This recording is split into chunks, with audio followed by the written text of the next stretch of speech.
Shalom saudara, saya percaya pada pagi hari ini kita semua ada di dalam sukacita yang daripada Tuhan.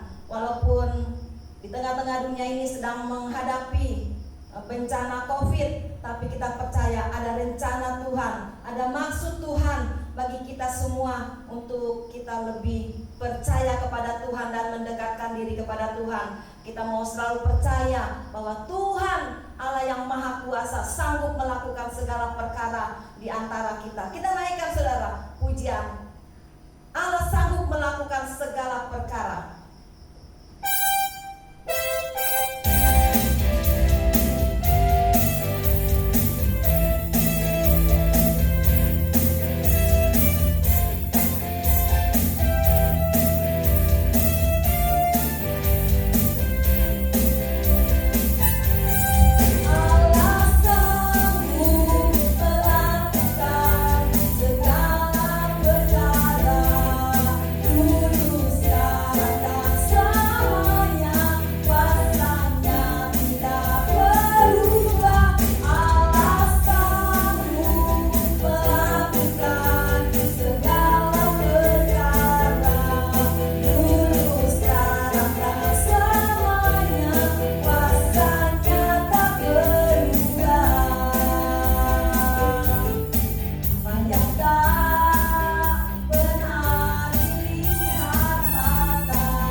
Kuasamu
secara pribadi.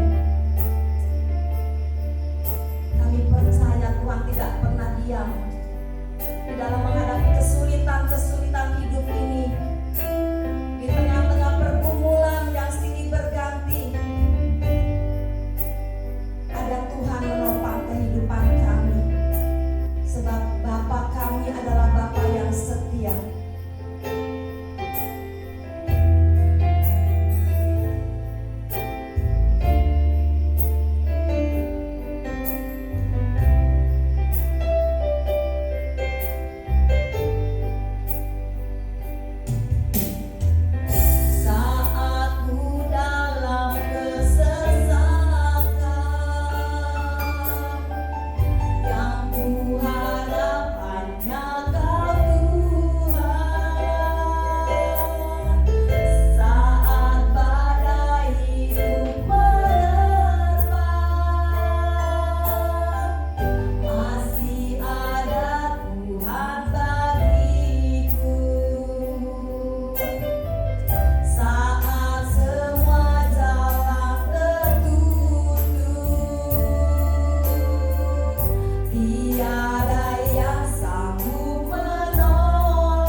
Shalom jemaat, shalom yang terkasih. Suka kita bertemu kembali kita pada pagi hari ini tanggal 8 Agustus tahun 2021. Sebelum kita mendengarkan firman Tuhan, mari kita tundukkan kepala dan kita mau berdoa. Bapak Surgawi, kami bersyukur untuk kesempatan pada pagi hari ini, di mana kami boleh datang kepada memuji dengan rasa syukur, menyembah-Mu Tuhan, keluarga dasar hati kami. Dan kini saatnya kami untuk Dia mendengarkan kebenaran firman-Mu. Sebab firman kebenaran itulah yang memerdekakan kami. Terima kasih Tuhan, kali itu bersabdalah, sampaikan isi hati-Mu. Tegurlah kami ketika kami keliru. Kami siap menyambut dengan sukacita sebab kebenaran firman-Mu yang memimpinan kami. Kami hidup di dalam kebenaran firman. Dalam nama Tuhan Yesus Kristus, kami sudah berdoa. Syukur kami siap menyambut kebenaran firman. Haleluya. Bersama saya yang siap menyambut firman Tuhan, katakan amin, amin. Shalom jemaat. Hari ini saya ingin mengajak jemaat menjadi anak-anak yang sungguh-sungguh mengenal akan kehendak Allah Tuhan kita, supaya kita mengelilingi Tuhan. Jangan kita keliru. Jangan salah saudara-saudara, karena banyak orang yang tanpa sadar telah keliru menerjemahkan bagaimana seharusnya kita melihat kepada Tuhan kita, apa yang menjadi kehendak. Saya ingin mengajak jemaat membaca di dalam Yohanes pasal ke-6, Yohanes pasal ke-6 mulai ayat ke-25, 23. Ketika orang banyak menemukan Yesus di seberang laut itu, mereka berkata kepadanya, "Rabi, bila mana engkau tiba di sini?" Yesus menjawab mereka, "Aku berkata kepadamu, sesungguhnya kamu mencari aku bukan karena kamu telah melihat tanda-tanda, melainkan karena kamu telah makan roti itu dan kamu kenyang." Saya ulangi di dalam ayat ke-26 ini. Yesus menjawab mereka, "Aku berkata kepadamu, sesungguhnya kamu mencari aku bukan karena kamu telah melihat tanda-tanda, melainkan karena kamu telah makan roti itu dan kamu kenyang." Jemaat yang terkasih dalam Tuhan Yesus Kristus, sepintas kita akan merasa kagum dengan orang-orang yang mengiringi Yesus dan ikut Yesus, sehingga mereka begitu bertemu dengan Tuhan Yesus Kristus, lalu langsung mereka berkata, "Rabi, gimana engkau tiba di sini?" Seakan-akan mereka begitu merindukan kepada Tuhan Yesus Kristus. Ya, tapi ingat, manusia melihat apa yang ada di depan matanya, tetapi Yesus Tuhan melihat apa yang ada di dalam hati saudara dan saya. Hari ini kalau kita beribadah, manusia berpikir, wah, orang-orang yang beribadah ini orang-orang yang setia. Tapi ingat, Tuhan melihat hatimu dan hati kita. Hati kita, apakah kita orang-orang yang setia? Nah, Bapak Ibu yang dikasihi Tuhan Yesus Kristus, ketika saya merenungkan firman Tuhan, saya sampai pada satu keadaan atau pertanyaan seperti ini. Mengapa Yesus seringkali ketika selesai membuat mukjizat, tetapi melarang orang-orang untuk memberitakan perbuatan-perbuatan yang ajaib, yang dahsyat, yang tidak dapat dilakukan oleh orang-orang pada saat itu?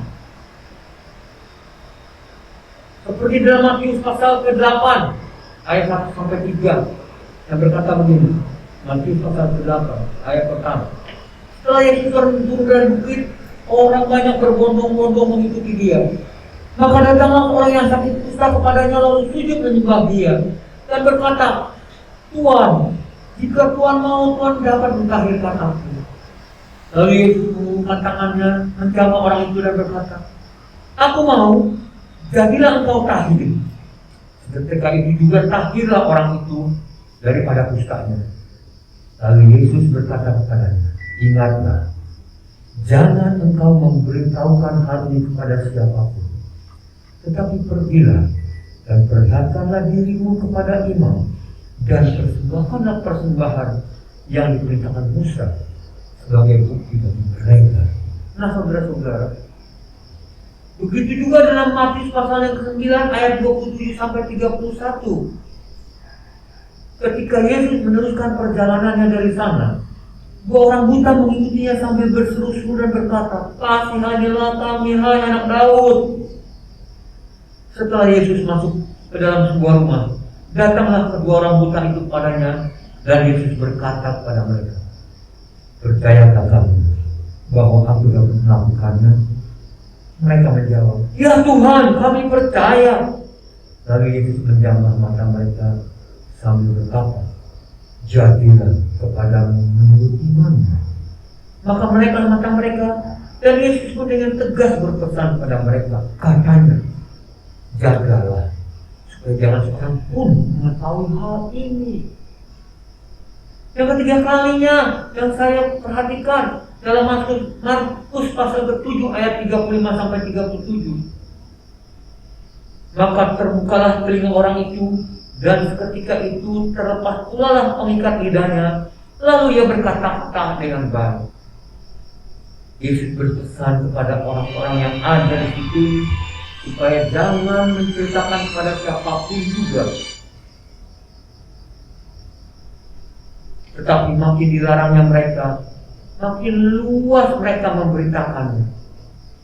Mereka takjub dan tercengang dan berkata, ia menjadikan segala-galanya baik. Yang tuli dijadikannya mendengar, yang bisu dijadikannya berkata-kata. Saudara yang terkasih dalam Tuhan Yesus Kristus, ketika saya merenungkan hal ini, saya sampai pada satu pemikiran. Mengapa Tuhan Yesus, pembuat mukjizat yang dahsyat itu, tidak mengizinkan orang-orang yang disembuhkan, orang-orang yang melihat mukjizat itu menceritakan kepada orang lain? Bukankah ini lebih baik supaya Yesus lebih dikenal, lebih masyhur, lebih dikagumi? Bapak Ibu yang dikasihi Tuhan Yesus Kristus, saya berpikir mengapa dan mengapa? Ternyata jawabannya adalah seperti dalam Yohanes pasal ke-6 ayat 26. Karena banyak orang kagum pada Tuhan Yesus Kristus. Karena mereka pada zaman itu mereka telah mengalami mukjizat makan roti sampai kenyang perut mereka.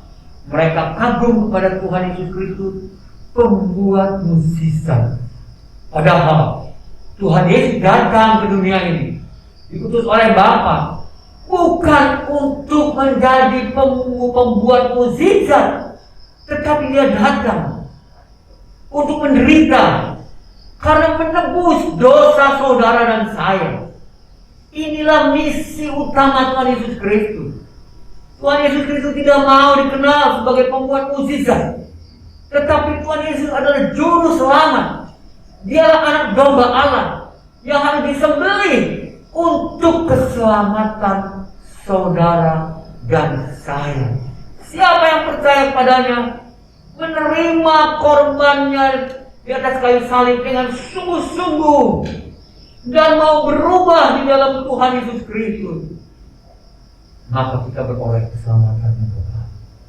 Karena itu Bapak Ibu yang dikasihi Tuhan Yesus Kristus, kalau saya mendengar khotbah-khotbah yang mengutamakan mukjizat, saya mau berkata, saya bukan anti mukjizat, tetapi bukan mukjizat itu yang paling utama di dalam kehidupan kita.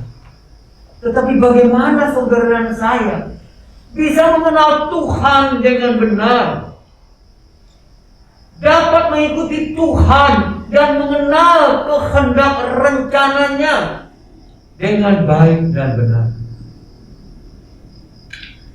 Kenapa saudara-saudara? Kalau kita sakit, kita berdoa dan kita minta disembuhkan, Tuhan sembuhkan. Bukankah beberapa saat lagi kita juga mungkin sakit lagi? Karena itu Bapak Ibu yang dikasihi Tuhan Yesus Kristus, yang terutama dalam hidup kita adalah tetap bertahan percaya kepada Tuhan Yesus Kristus. Apapun juga keadaanmu dan keadaan kita, karena Dia sanggup menolong saudara dan saya.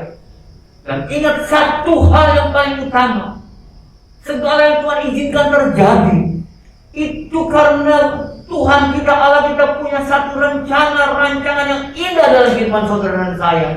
Seperti firman yang katakan, rancanganku bukanlah rancangan kecelakaan, tetapi rancangan damai sejahtera untuk masa depan yang penuh pengharapan. Di dalam Filipi pasal 1 ayat 29, ini ayat yang penting saudara-saudara, yang sangat penting untuk kita pahami.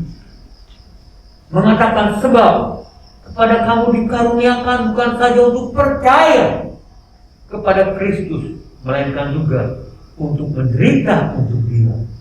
Ayat ini mungkin merupakan ayat yang tidak nyaman, tidak enak, sebagian orang berkata, wah, kalau demikian menjadi orang Kristen kehidupan kita semakin tidak enak. Benar saudara-saudara, perhatikan baik-baik. Ketika kita menjadi pengikut Kristus, satu hal yang harus kita pahami dengan benar. Persahabatan dengan dunia, percintaan dengan dunia, putus. Yang kita utamakan adalah kedekatan kita, persahabatan kita dengan Tuhan Yesus Kristus, Tuhan dan Juru Selamat kita. Percintaan kita hanyalah dengan Tuhan kita, di mana Dialah yang menjadi sumber kerinduan hati kita, sumber segala-galanya yang kita persembahkan bagi Dia. Ini yang paling utama. Karena itu menjadi anak-anak Tuhan, kita tidak boleh bersikap dan menjalani kehidupan ini sama seperti orang-orang dunia yang mengutamakan segala sesuatunya yang dicari, dikejar untuk kenyamanan, kenikmatan hidup di dunia ini. Saya tidak mau berkata dan tidak berkata hidup di dunia ini tidak boleh enak. Tidak demikian.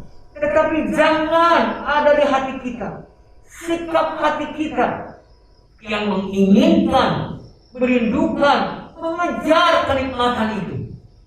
Kalau Tuhan izinkan kita beroleh berkat-berkat yang besar, bertanyalah pada Tuhan, Tuhan, apa yang harus aku lakukan dengan segala anugerah berkat yang besar ini? Karena saya percaya saudara-saudara, Tuhan punya rencana atas kehidupan kita untuk mendatangkan keagungan dan kemuliaan, agar lebih banyak orang lagi boleh menerima Tuhan Yesus sebagai Tuhan dan Juru Selamat, agar setiap lidah mengakui Yesus Tuhan dan setiap lutut berteluh menyembah Kristus adalah Tuhan. Perhatikan baik-baik saudara-saudara, orang-orang yang masih mengejar mujizat, terus menerus mengejar mujizat, tidak mau mengalami kesulitan, tidak mau mengalami sakit penyakit yang berkepanjangan. Bapak Ibu yang dikasihi Tuhan Yesus Kristus, saudara-saudara yang saya kasih, perhatikan baik-baik. Orang yang demikian adalah orang yang belum mengerti siapa Tuhan Yesus Kristus. Karena firman Tuhan berkata, pencobaan yang kamu alami tidaklah melebihi kekuatanmu. Semua yang terjadi di dalam monitor dan kendali Tuhan, semua yang terjadi seizin Tuhan, pasti Tuhan bertanggung jawab. Pasti Tuhan punya rencana yang indah dalam kehidupan kita. Sehingga melalui padang gurun, melalui lembah penuh dengan air mata, pada akhirnya kita sampai pada satu titik di mana kita melihat kemuliaan Tuhan yang luar biasa, yang melebihi ketika sakit disembuhkan. Tidak ada arti apa-apa dibandingkan melihat kemuliaan Tuhan yang luar biasa itu. Karena itu Bapak Ibu yang dikasihi Tuhan Yesus Kristus, saya mau katakan orang yang masih mengejar mujizat, orang yang masih mengutamakan mujizat, masih mempunyai hati seperti kanak-kanak. Dia hanya membutuhkan apa yang dia butuhkan, dia minta. Apa yang dia perlukan, dia minta dan dia ingin dapatkan. Tetapi tidak bisa menahan diri untuk bertahan. Ketahuilah, karena Tuhan menghendaki saudara-saudara menjadi dewasa. Kita semua semakin dewasa di dalam Tuhan. Tuhan mau mendidik kita, melatih kita untuk satu, semakin percaya kepada Dia bahwa Dialah Tuhan Allah. Dialah yang memegang seluruh kehidupan kita, kehidupan saudara dan saya. Dia menghendaki kita yang kedua, semakin kuat di dalam Dia. Semakin hari kita harus jadi semakin kuat di dalam Dia. Kalau hari ini kita diizinkan harus melewati dan mengangkat beban 10 kilo, mungkin waktu akan datang akan dilatih lagi bukan 10 kilo, mungkin 20 kilo. Kalau kita berhasil melewati yang 20 kilo persoalan, permasalahan kita, mungkin saja Tuhan menghendaki kita lebih kuat lagi untuk kita bisa mengangkat beban 30 kilo. Bapak Ibu yang dikasihi Tuhan Yesus Kristus, seorang atlet mengangkat beban dapat dipastikan dia berlatih setiap saat, berusaha menambah beban-beban yang dapat diangkat. Tidak senang dengan satu beban yang 100 kilo, ya sudah sekarang 100 kilo, 3 bulan lagi 100 kilo, setahun lagi 100 kilo, 5 tahun lagi tetap 100 kilo. Tidak. Terus sekarang 100 kilo. Mungkin 3 bulan lagi dia harapkan menjadi 115 kilo. Mungkin setengah tahun lagi dia berharap menjadi 135 kilo. Kalau tidak, bagaimana dia bisa menjadi juara dunia? Nah, Bapak Ibu, Tuhan menggerakkan saudara dan saya semakin kuat di dalam dia, karena Tuhan menggerakkan kita semakin hari semakin mengenal dengan benar. Tuhan datang menjadi juru selamat. Dia mati di atas kayu salib, saudara-saudara, menderita dengan luar biasa. Penderitaan yang tidak terkatakan dan tidak terbayangkan untuk keselamatan saudara dan saya. Kita harus mengenal dengan sungguh-sungguh sehingga kita bisa sujud menyembahnya. Kita dapat memuji dan menyembah dengan linangan air mata, rasa syukur kita yang luar biasa. Kenalilah Allah kita, Allah yang penuh dengan kasih sayang, dengan benar dan kehendaknya, agar kita yang membuat semakin menjadi saksi Kristus yang benar, saksi Kristus yang sungguh-sungguh. Sehingga oleh kesaksian kita, pengalaman hidup kita mengenai Kristus, banyak orang boleh datang mencari Yesus Kristus, Sang Juru Selamat. Bukan hanya pembuat mukjizat, lebih daripada itu, dia sanggup mengubahkan segala sesuatu, karena bagi dia tidak ada yang mustahil. Karena itu, marilah saudara-saudara bagi Tuhan Yesus Kristus, kita semakin hari semakin kuat di dalam Tuhan. Semakin hari kita boleh menjadi saksi Kristus semakin memuliakan Tuhan. Nyata dalam kehidupan kita, kita bukan menjadi anak-anak yang cengeng, tetapi kita menjadi anak Tuhan yang kuat, bertahan, karena Dia yang menyertai kita adalah Allah yang tidak pernah. Haleluya. Inilah pengenalan yang benar akan Tuhan kita Yesus Kristus. Karena itu, marilah Bapak Ibu yang dikasihi Tuhan Yesus Kristus, kita tahu Tuhan kita adalah Rabi di atas segala Rabi. Tapi ingat, Dia tahu apa yang harus Dia lakukan terhadap saudara dan saya. Dia pembuat mukjizat. Dia mengerti apa yang harus dilakukan dan diberikan kepada kita. Tetapi yang paling utama, apapun keadaanmu, apapun keadaanku, apapun juga yang terjadi dalam diri kita, kita mau tetap setia, tetap percaya kepada-Nya, sekali itu tetap Yesus. Amin. Mari kita berkasih dalam Tuhan Yesus Kristus. Mari kita berdoa kepala dan kita mau berdoa. Bapa kami yang di surga, di dalam Tuhan Yesus Kristus, kami bersyukur untuk kebenaran firman. Kami tahu Tuhan, bahwa apapun yang terjadi dalam kehidupan kami, mungkin sesuatu yang tidak kami inginkan, tidak kami kehendaki, kami tahu Engkau mengerti semua itu Tuhan, sebab hidup kami dalam tangan-Mu. Kami hidup di dalam kendali-Mu, agar pada kami untuk semakin setia, semakin taat, semakin hidup berkenan kepada-Mu, semakin mengerti kehendak-Mu dan melakukan dengan setia kehendak-Mu Tuhan. Dan kami hidup menyenangkan hati-Mu. Jangan biarkan kami memiliki mental seperti anak-anak yang ada masalah sedikit saja kami berteriak-teriak memohon pertolongan-Mu. Kami tahu Tanpa kami berseru pun Engkau mengerti keadaan kami. Tetapi ketika kami berdiam dan berjalan mengiringi Engkau, Engkau tahu apa yang ada di hati kami. Dan Engkau sanggup untuk memberikan yang terbaik pada kami. Karena Engkau mengetahui sebelum kami berkata-kata, terpujilah namamu, kami bersyukur dan berterima kasih untuk kebenaran firman-Mu. Jadikan kami anak-anak-Mu yang menjadi saksi dalam dunia ini. Yesus Kristus adalah Tuhan. Kemuliaan hanya bagi Yesus. Dalam nama Tuhan Yesus Kristus kami sudah berdoa, mengucap syukur, menyambut kebenaran firman Tuhan. Haleluya. Bersama-sama yang diberkati kita mau katakan amin. Amin. Haleluya. Baik teman yang dikasihi Tuhan Yesus Kristus, kita akan lanjutkan ibadah kita dengan masuk dalam perjamuan kudus. Mari siapkan anggur dan roti. Silakan dibuka baik-baik.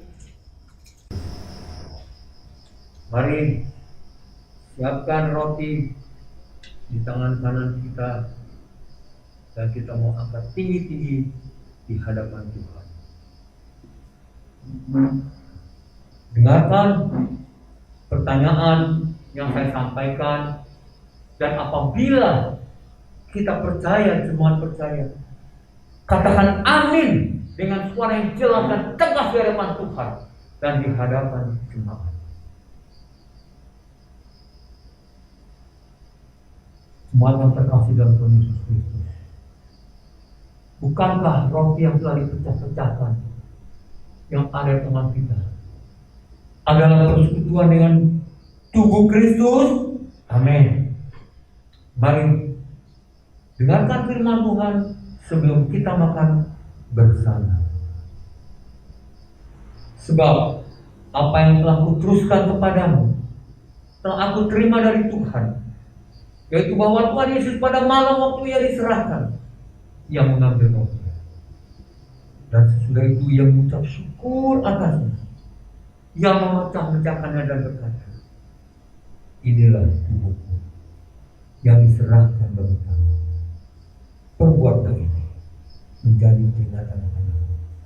Mari kita menerimanya, makan bersama-sama dengan rasa syukur, mengingat kasih daripada Tuhan Yesus Kristus, dalam nama Tuhan Yesus Kristus.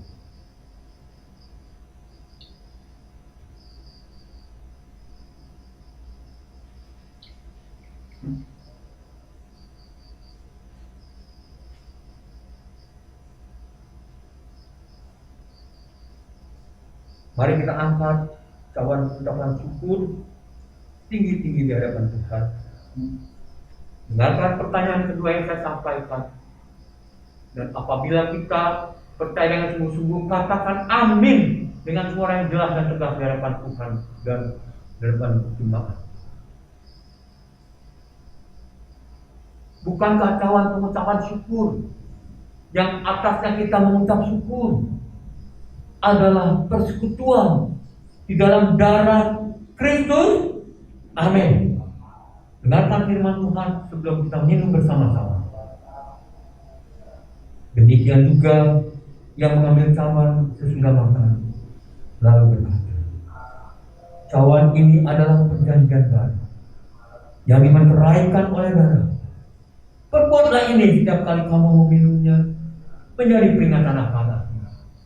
Mari kita menerimanya dengan rasa syukur dalam nama Tuhan Yesus Kristus dengan kasih-Nya. Mari kita minum bersama-sama.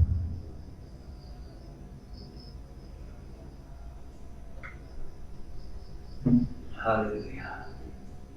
Mari kita mau menyembah-Nya. Kita mau bersyukur.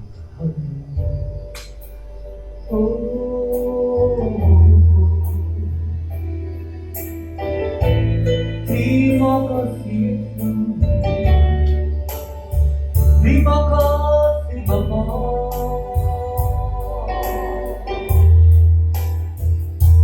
Engkau baik, Engkau sungguh Engkau Bapa yang baik.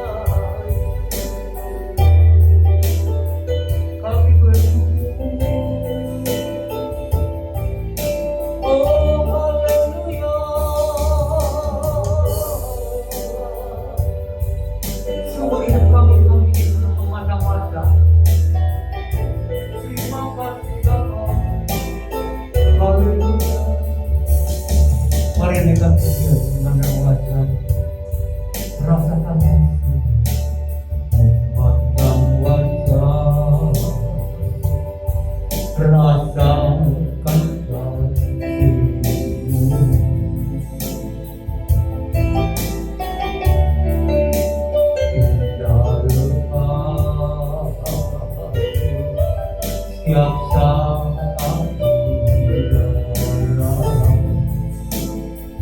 hidupku,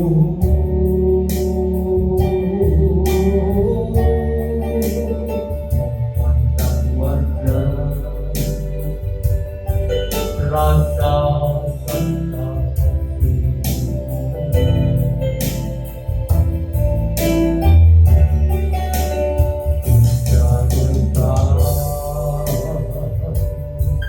tiap saat di dalam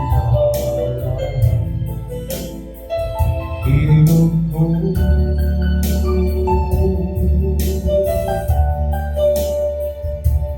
Bapakku yang sama ku minta kasih-Mu padaku semakin nyata ku rasakan. Kaulah Bapa yang baik, penuh karunia, ku bersyukur lalu kepadamu Bapa. Kaulah Bapakku yang Sahabatku cinta,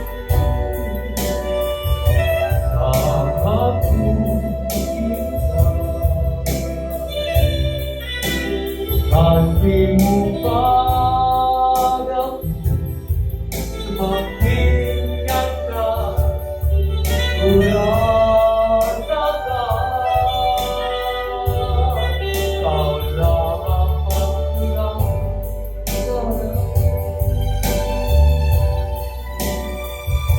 penuh karunia,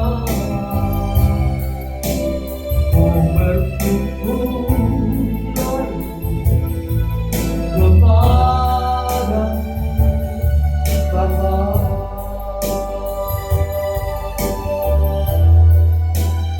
Ku bersyukur kepadamu Bapa.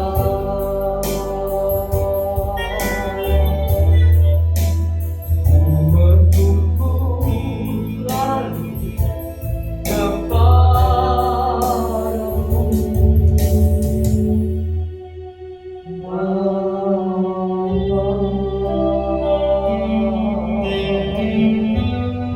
Kami bersyukur dan berterima kasih Tuhan untuk kemurahan, kebaikan, dan kasih karunia.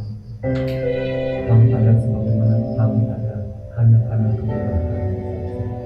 Terima kasih Bapa.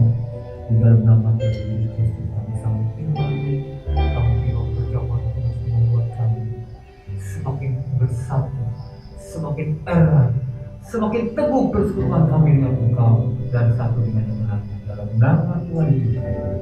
Haleluya. Bersama yang berkati katakan amin. Amin. Baik, kita lanjutkan sekarang dengan membacakan pengakuan iman Gereja Bethel Indonesia. Pengakuan iman Gereja Bethel Indonesia. Alkitab Perjanjian Lama dan Perjanjian Baru adalah firman Allah yang diilhamkan oleh Roh Kudus. Allah yang Maha Esa itulah Allah Tritunggal, yaitu Bapa, Anak, dan Roh Kudus, tiga pribadi di dalam satu. Yesus Kristus adalah anak Allah yang tunggal, dilahirkan oleh perawan Maria, yang dinaungi oleh Roh Kudus. Bahwa Yesus telah disalibkan, mati, dikuburkan, dan dibangkitkan pada hari yang ketiga dari antara orang mati. Bahwa Ia telah naik ke surga dan duduk di sebelah kanan Allah Bapa sebagai Tuhan, Juru Selamat, dan pengantara kita. Semua manusia sudah berdosa dan kehilangan kemuliaan Allah, sehingga harus bertobat dan berpaling kepada Allah untuk menerima pengampunan dosa. Pembenaran dan kelahiran baru terjadi karena iman di dalam darah Yesus Kristus yang dikerjakan oleh Roh Kudus. Setiap orang yang bertobat harus dibaptis secara selam dalam nama Bapa, Anak dan Roh Kudus, yaitu dalam nama Tuhan Yesus Kristus. Penyucian hidup adalah buah kelahiran baru karena percaya dalam darah Yesus Kristus yang dikerjakan oleh kuasa firman Allah dan Roh Kudus. Karena itu kesucian adalah azas dan prinsip hidup umat Kristen. Baptisan Roh Kudus adalah karunia Tuhan untuk semua orang yang telah disucikan hatinya. Tanda awal baptisan Roh Kudus adalah berkata-kata dalam bahasa roh, sebagaimana diilhamkan oleh Roh Kudus. Perjamuan kudus dilakukan setiap kali untuk meneguhkan persekutuan kita dengan Tuhan dan satu dengan yang lain. Kesembuhan ilahi tersedia dalam korban penebusan Yesus untuk semua orang yang percaya.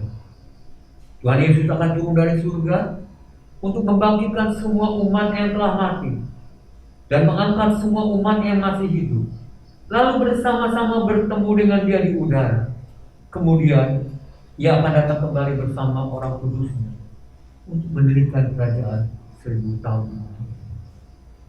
Pada akhirnya semua orang yang mati akan dibangkitkan. Orang benar akan bangkit pada kebangkitan yang pertama dan menerima hidup kekal. Tetapi orang jahat akan bangkit pada kebangkitan yang kedua dan menerima hukuman selama-lamanya. Haleluya. Mari bersama-sama kita angkat tangan kita di hadapan Tuhan dan kita katakan moto keluarga besar GBI bersama-sama. 2, 3. Seluruh keluarga besar GBI menjadi warga kerajaan Allah yang siap masuk di dalam kekekalan. Kita tundukkan kepala, kita mau berdoa, doa Bapa. Bapa kami yang di surga, dikuduskan namamu. Datanglah kerajaan-Mu, jadilah kehendak-Mu di bumi seperti di surga. Berikanlah kami pada hari ini makanan kami yang secukupnya, dan ampunilah kami akan kesalahan kami, seperti kami juga mengampuni orang yang bersalah kepada kami. Dan janganlah membawa kami ke dalam pencobaan, tetapi lepaskanlah kami daripada yang jahat.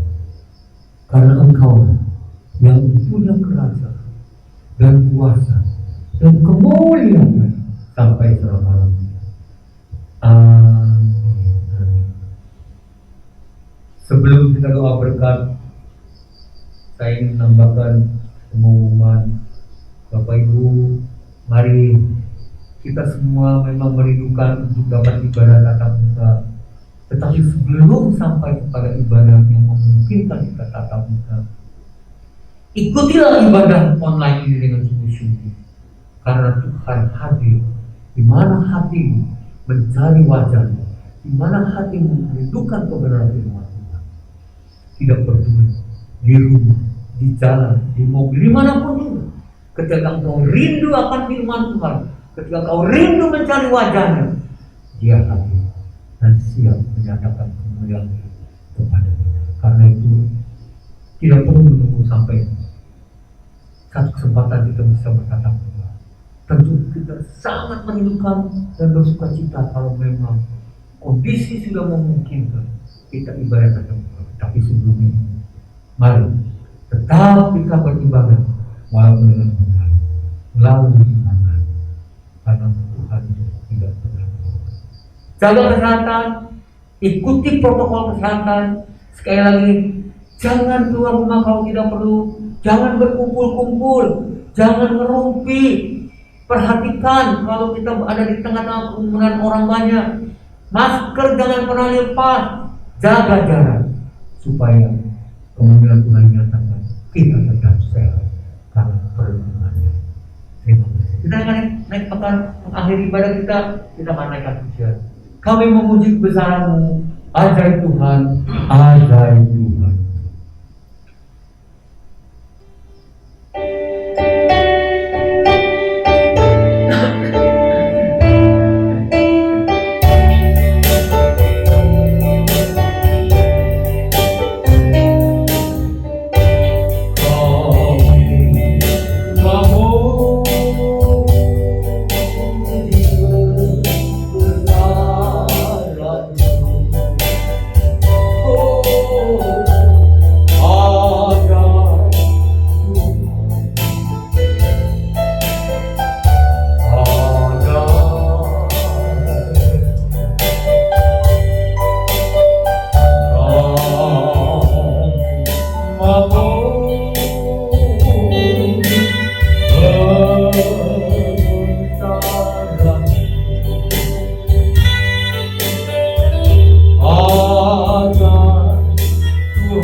kepada Tuhan. Angkat kedua belah tanganmu di hadapan Tuhan.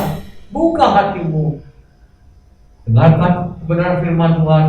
Katakan amin untuk setiap kebenaran firman Tuhan ini. Kuatkan dan teguhkanlah hatimu, sebab engkaulah yang akan memimpin bangsa ini, memiliki negeri yang kujanjikan dengan bersumpah pada nenek moyang mereka memberikan kepada mereka. Hanya kuatkan dan teguhkanlah hatimu dengan sungguh-sungguh. Bertindaklah hati-hati sesuai dengan seluruh hukum yang telah kuperintahkan kepadamu oleh hamba-Ku. Jangan menyimpang ke kanan ataupun kiri, supaya engkau beruntung kemanapun engkau pergi. Janganlah engkau lupa memperkataan kitab Taurat ini, tetapi renungkanlah itu siang dan malam, supaya engkau bertindak hati-hati sesuai dengan segala yang tertulis di dalam. Sebab dengan demikian perjalananmu akan berhasil dan engkau akan beruntung. Bukankah telah kuperintahkan kepadamu? Kuatkan dan teguhkanlah hatimu.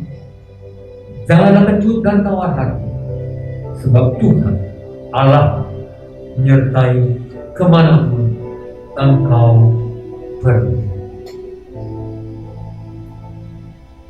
Tuhan memberkati engkau dan melindungi engkau. Tuhan menyinari engkau dengan wajahnya dan memberikan engkau kasih karunia. Tuhan menghadapkan wajahnya kepadamu dan memberikan engkau damai sejahtera. Kiranya segala berkat, rahmat, anugerah, damai sejahtera, sukacita surgawi yang daripada Allah Bapa, kasih sayang, cinta kasih daripada Tuhan kita Yesus Kristus, dan penyertaan pimpinan Allah Roh Kudus senantiasa menyertai ada dalam hidupmu mulai detik ini sampai engkau berjumpa muka dengan muka dengan Tuhan Yesus Kristus, kekasih jiwa kita di dalam kemuliaan. Dalam nama Tuhan Yesus Kristus kami sudah berdoa, kami menyambut semua berkat. Haleluya. Bersama saya yang diberkati katakan amin, amin, amin. Tuhan memberkati.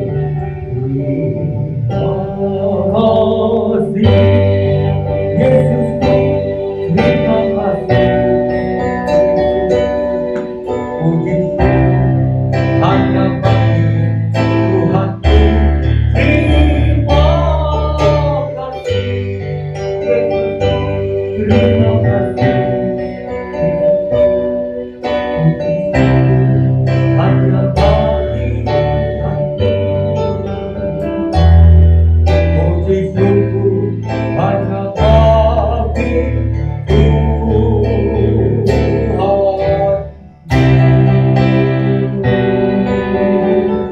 Haleluya.